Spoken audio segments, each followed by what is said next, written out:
반갑습니다. 저는 광주과학기술원 지스트라고 하죠. 지스트에서 한 17년 정도 근무하고 있고요. 지금은 이제 문재인 정부의 성공을 위해서 끝까지 열심히 정책 기획을 하고 있습니다. 혹시 제 강의를 들어보신 분 한번 손 들어주세요. 높게. 네. 최근에 들으셨나요? 최근에? 예, 그럼 살짝 겹치는 부분이 있습니다. 네, 미리 말씀드리고 뒤쪽에 메타버스에 좀 초점을 두고 강의를 하려고 합니다. 요즘 메타버스 하는데 메타버스는 신기술은 아니고요. 이제 오래된 기술인데 시기가 딱 맞았다. 그리고 참 운 좋은 기술이다. 이렇게 얘기를 좀 해보고 시작을 하도록 하겠습니다. 스티븐 스필버그의 레디 플레이어 원이라고 하는 영화 혹시 보셨나요? 보신 분? 네, 보시면 방금 느끼셨을지 모르겠지만 현실과 가상을 넘나드는 그런 영화입니다. 근데 2018년이었고 당시에는 빅히트가 못 쳤어요. 그러니까 사람들이 게임의 세계 이 정도였는데 이제 이 세상이 현실로 다가오는 그런 세상을 겪게 됩니다. CES라고 들어보신 분? 미국의 가전박람회고요. 이거는 라스베가스에서 1년에 매년 1월 달에 열리는 것들인데 숫자로 보면은 거의 20만 명 이상이 IT에 관련된 분들이 찾아오시고 관련된 기업은 한 3만 개 정도가 오고 저는 매년 한 7년 정도 다녔는데 올해는 온라인으로 할 수밖에 없어서 2020년까지 다녀왔습니다. 이 CES 행사의 가장 큰 특징이라고 말씀을 드리면 이 IT 업종의 스토리텔링이에요. 그러니까 실제 상용화된 기술을 가져오는 게 아니고 1, 2년 후에 또는 3년 후에 상용화가 될 것이다 라고 하는 걸 가져와서 보이는 쇼입니다. 쇼. 여기서 보시는 일렉트로닉 쇼인데 한번 사람들이 모여서 와우 하면 2, 3년 안에 그 기술이 현실화가 됩니다. 전 세계에 똘똘한 사람들이 다 뭉치거든요. 그런 면에서 상당히 리딩 엣지라고 할 수 있는 부분이고 최근 10년 동안의 키 팀들을 보면 여러분들 스마트폰이 나온 지 오래된 것 같지만 실제 우리 손에 잡히기 시작한 건 2015년, 16년 그 사이예요. 그래서 이제 스마트폰은 잘 못 느끼시지만 여러분이 들고 다니는 가상 공간이거든요. 친구보다 더 소중하죠. 없어지면 불안하죠. 못 만나면 답답하죠. 사랑하는 겁니다. 네, 스마트폰을 사랑하고 계시고 가상 공간을 이미 체험하고 계십니다. 우리가 알고 있는 4차 산업혁명은 이 ICT 기반의 새로운 것들을 융합시키는 그 CES가 추구하는 바가 아마 4차 산업혁명의 방향성인데 보통의 사람들은 사이버 물리, 그러니까 사이버는 가상이고 물리는 현실, 우리 세계를 PCS라고 하는 사이버 물리가 생산에 공동으로 참여하는 CPS 시스템이라고도 합니다. 맞는 이야기인데 이걸 조금 다른 방향으로 설명을 해보면은 뭘 연결하는 게 이제까지의 산업혁명이었어요. 뭘 연결을 하냐면 장소와 장소를 연결하는 게 1차 산업혁명이었다면 공간을 연결했고요. 때와 때를 연결시키는 게 이제 시간인데 이 시간을 연결시키는 게 2차 산업혁명이었고 사람과 사람 사이를 연결시키는 기술이 인터넷. 그래서 밤낮 없이 시공간 구분 없이 채팅이 되죠. 이메일도 보내고 그게 바로 사람을 연결시키는 인간. 그래서 사이를 채우는 기술들이 공학적으로 계속 왜 사이를 채워야 하냐면 신기하게도 그 사이는 불만이 있어요. 공간에 대한 불만, 시간에 대한 불만, 인간에 대한 불만을 기술은, 과학기술은 항상 그걸 채워주는 쪽으로 움직이고 혁명적인 변화를 만들어 왔습니다. 그게 바로 사이를 잇는 기술인데 4차 산업혁명이라는 것은 결국 천지인이라고 하는 현실계와 그리고 가상계를 만들어서 그를 연결시키는 게 바로 4차 산업혁명 기술이다라고 제가 정의를 하면서 강의를 시작을 합니다. 도시를 연결시키는 게 1차 산업혁명, 교과서적으로는 증기기관차 기계화라는 단어를 쓰지만 우리가 조금 더 사회 문화적으로 뭐가 변했냐라고 했을 때는 도시가 연결이 됐습니다. 그래서 독일의 맥주, 영국의 맥주가 연결이 되고 독일의 소세지, 영국의 소세지가 연결이 되면서 자기 나라가 최고인 줄 알았던 문화들이 아니구나. 섞입니다. 이게 융합이 되고 결국 기술과 문화가 융합이 되면서 산업혁명이 시작이 됩니다. 그게 사회구조를 바꾸게 되는 1차 산업혁명을 시작하게 했고요. 2차 산업혁명은 전기와 대량 생산이라는 교과서적인 이야기가 많이 있죠. 그것보다는 낮과 밤을 연결시키는 게 바로 이 2차 산업혁명의 핵심인 것 같습니다. 그래서 얘네들이 낮과 밤이 연결되니까 밤문화라고 하는 새로운 문화가 만들어지고 얘들이 융합이 되면서 밤에도 낮에 할 일을, 낮에도 밤에 할 일을 할 수 있다라는 융합을 통해서 사회 구조가 또 전환이 됩니다. 3차 산업혁명은 컴퓨터와 인터넷, 정보화라고 하는 교과서적인 이야기도 있지만 국가 간이 연결이 됩니다. 아프리카와 서울이 동시에 같은 시간대에 시공간이 다른데 물리적으로 다 시공간이 다른 시점에서도 동시에 연결을 하는, 그래서 국가 간의 연결을 통해서 또 기술과 문화가 융합이 되고 새로운 사회 구조가 만들어지는 형태가 3차 산업혁명이었습니다. 4차 산업혁명 말씀드린 대로 인공지능 빅데이터라고 하는 교과서적인 이야기를 떠나서 이제는 현실과 가상이 연결되는 세상이 바로 4차 산업혁명이구나. 그 이유는 인간이 찾을 수 있는 시간, 공간, 시공간에 해당하는 대부분의 불만을 채운 게 과학기술이에요. 더 이상은 없다라고 본다면 나와 똑같은 세상에서 살고 있는 가상에서의 인간, 가상에서의 시간, 가상에서의 공간이 이제 나를 채워줄 수 있겠구나라고 하는 4차 산업혁명의 그 갭을 메우는 기술입니다.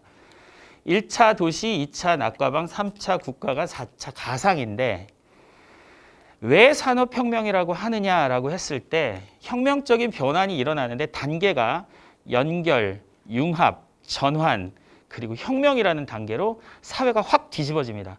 근데 우리는 잘 못 느껴요. 여러분 이미 스마트폰으로 가상을 즐길 단계까지 와 있는데 이게 가상이라는 걸 못 느끼시잖아요. 그래서 가상 공간 하나를 들고 다니시는 거예요, 지금.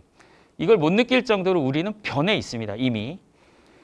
그래서 결국은 공간과 시간과 시공간을 연결한 인간의 모든 기술이 총망라해서 또 다른 시공간을 메꿔야 되는데 그게 바로 가상의 시공간을 메꿔주는 기술이 4차 산업혁명이다. 이렇게 말씀을 드립니다.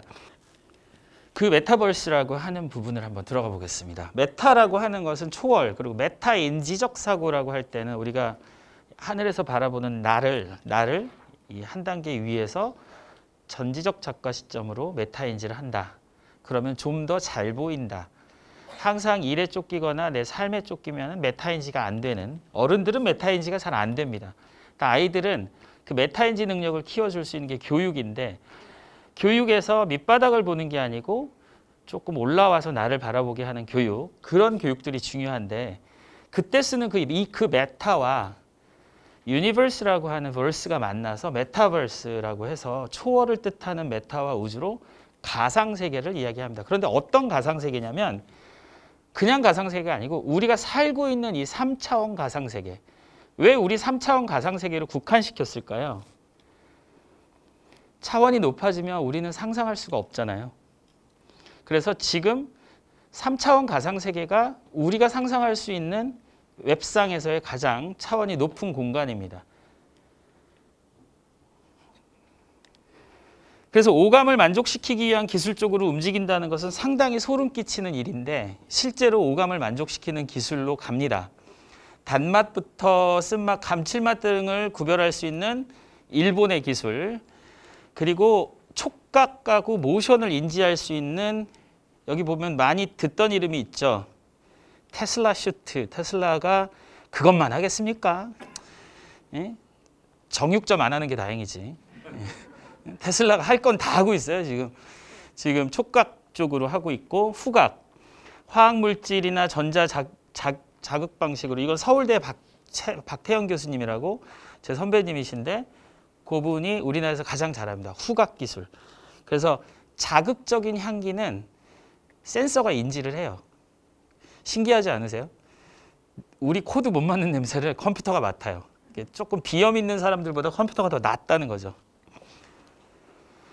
그리고 이제 부동산이라고 제가 얘기를 했잖아요. 이 부동산은 뭐냐면 제가 이 정도가 아니고 하나 큰 행사를 우리 유재환 교수님 아시는데 큰 행사 하나를 준비하려고 500명 들어갈 수 있는 강당, G스트에 500명 강당이 있고 그걸 사진을 몇 장 찍어서 이 메타버스 만드는 곳, 제페토가 이제 네이버가 만든 곳인데 전문가한테 한번 상담을 받았어요. 500명 정도가 들어가는 그 강당 공간을 지금 만들면 가격이 어떻게 되느냐. 그러려면 500명한테 다 아이디를 줘야 돼요.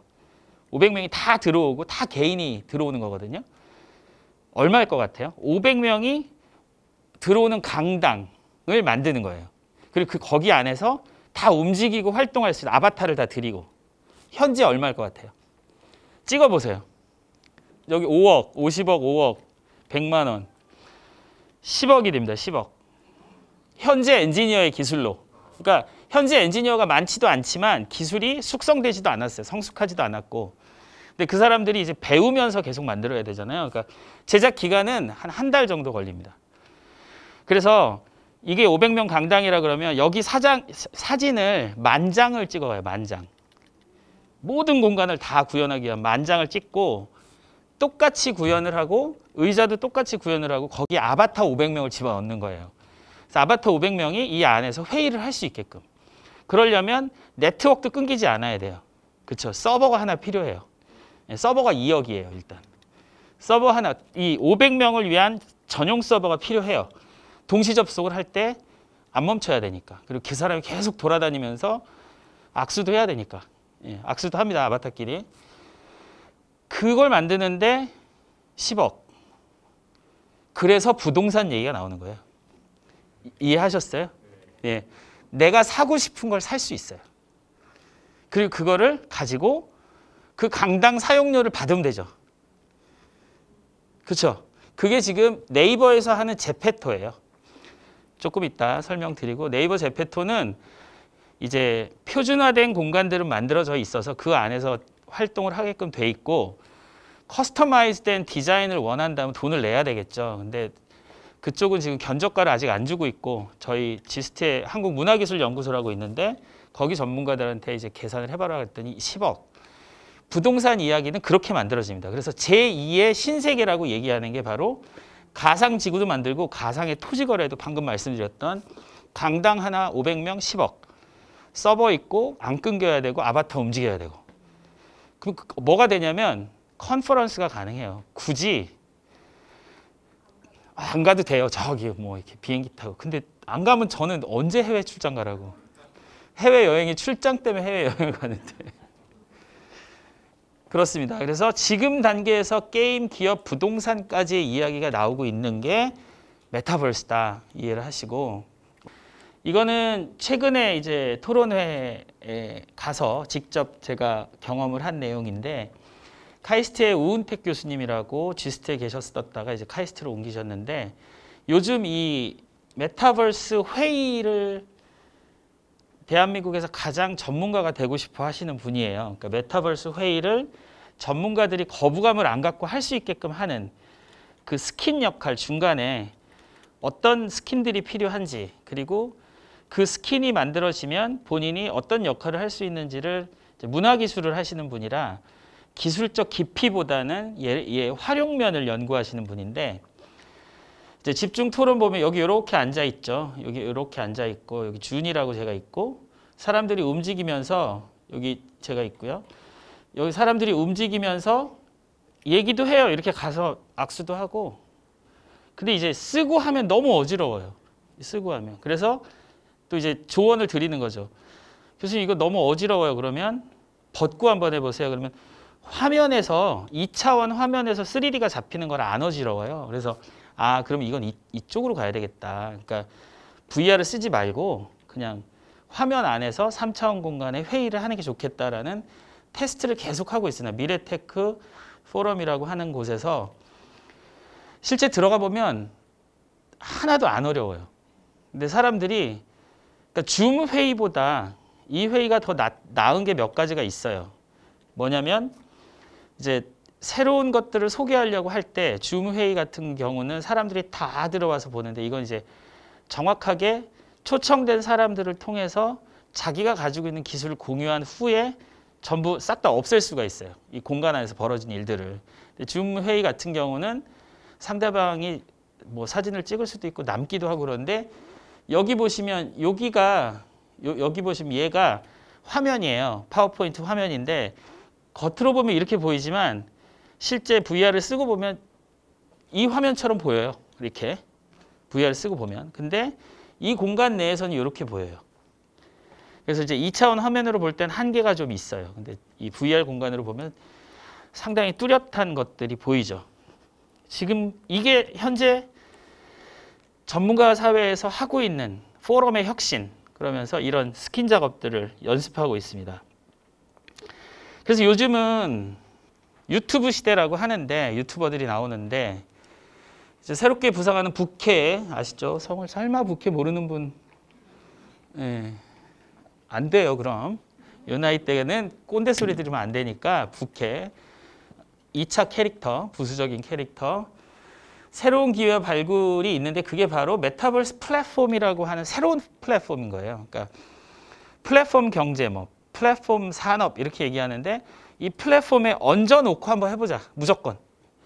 이게 이제 플랫폼 산업인데 유튜브라는 플랫폼에 얹어놓고 해보자. 이러니까 사람들이 막 찍고 다니잖아요.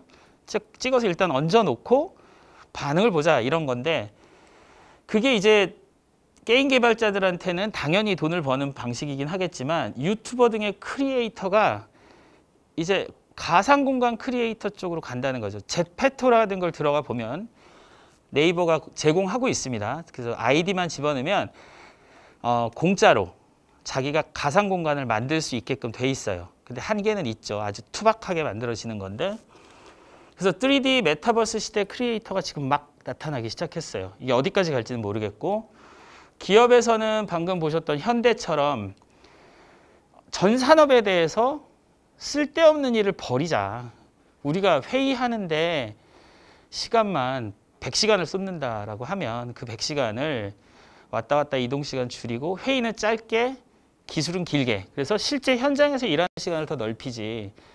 만나서 말하고 이러는 시간을 줄이자라고 해서 가상 공간의 혁신 그리고 생산성 혁신이 그렇게 가고 있고 정부는 공공 인프라 서비스를 메타버스로 하는데 최근에 이제 이 광주와 호남과 이런 정책 기획을 좀 하다 보니까 균형 발전 기획을 하다 보니까 혁신도시 이야기가 나와요. 다시 혁신도시 2, 뭐 3 이렇게 나오는데 좋아. 그러면 우리 혁신도시를 여수로 가져간다라고 할 때 예를 들면 여수는 바라는 게 있어요. 통합청사를 바래요. 정부 통합청사, 행정기관이 옮겨와야 자기 시가 뜬다. 그러니까 행정기관 통합청사를 만들어달라. 안 만들어도 되겠죠. 예, 이제 메타버스 공간을 만들면 됩니다. 그래서 우리가 그동안 가지고 있었던 그러니까 그 당시에는 아주 훌륭한 발상이고 그 당시에는 반드시 필요했던 것들이 지금부터 잘 생각해 보면 불필요한 게 너무 많아지고 있어요. 왜 그렇게 몇백억을 들여서 시스템까지 다 갖추려면 거의 1000억을 들여서 통합청사를 거기에 져야 됩니까? 그냥 제가 아까 말씀드린 대로 지금 기술로도 500명이 일할 수 있는 공간 10억이면 되는데 10억이면 되는데 그런 통합청사를 만드는 게 오히려 더 효율적이지 않냐라는 것들이고 그게 이제 정부에서의 사회 혁신 방안으로 정부 역시 상상하라예요.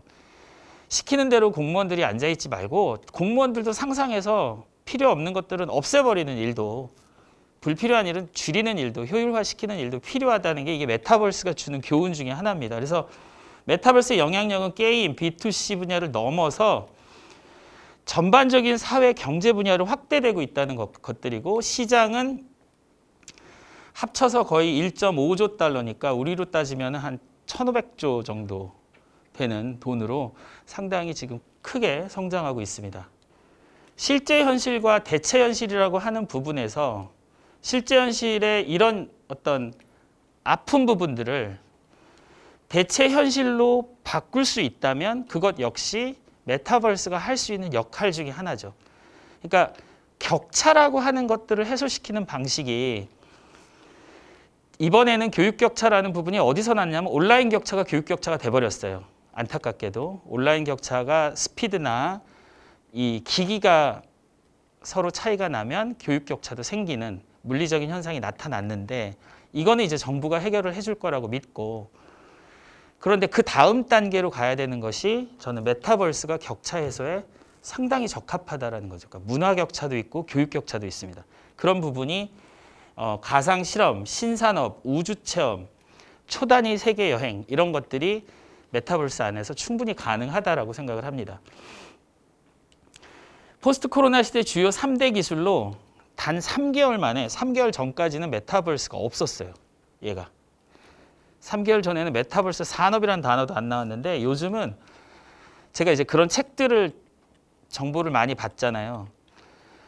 3개월 전에는 제로였다가 일주일에 한 번 다 모아봤어요. 메타버스에 관련된 정보를 얼마나 많이 주냐. 200건이 넘어요. 일주일 동안 저한테 주는 메타버스 산업, 경제, 뭐 이슈 오는 정보가 200건이 넘어요. 그 정도로 우리나라는 IT와 관련된, 그리고 미래와 관련된, 첨단과 관련된 부분들은 어느 나라보다 빠르다. 그리고 공식적인 선진국이 됐잖아요. 한 3주 전에, 한 달 전에. 그렇기 때문에 우리는 그 자부심을 이어가야 된다고 생각을 하고, 그게 제가 한번 붙여봤습니다. 제2의 현실이라는 단어가 맞지 않을까. 우리가 가상이라는 거에 대한 거부감이 있다면 제2의 현실이 될 수도 있다라고 생각을 해서 새 시대에 맞는 새로운 플랫폼이 메타버스 플랫폼이 될 것이다라고 생각을 합니다. 마치겠습니다.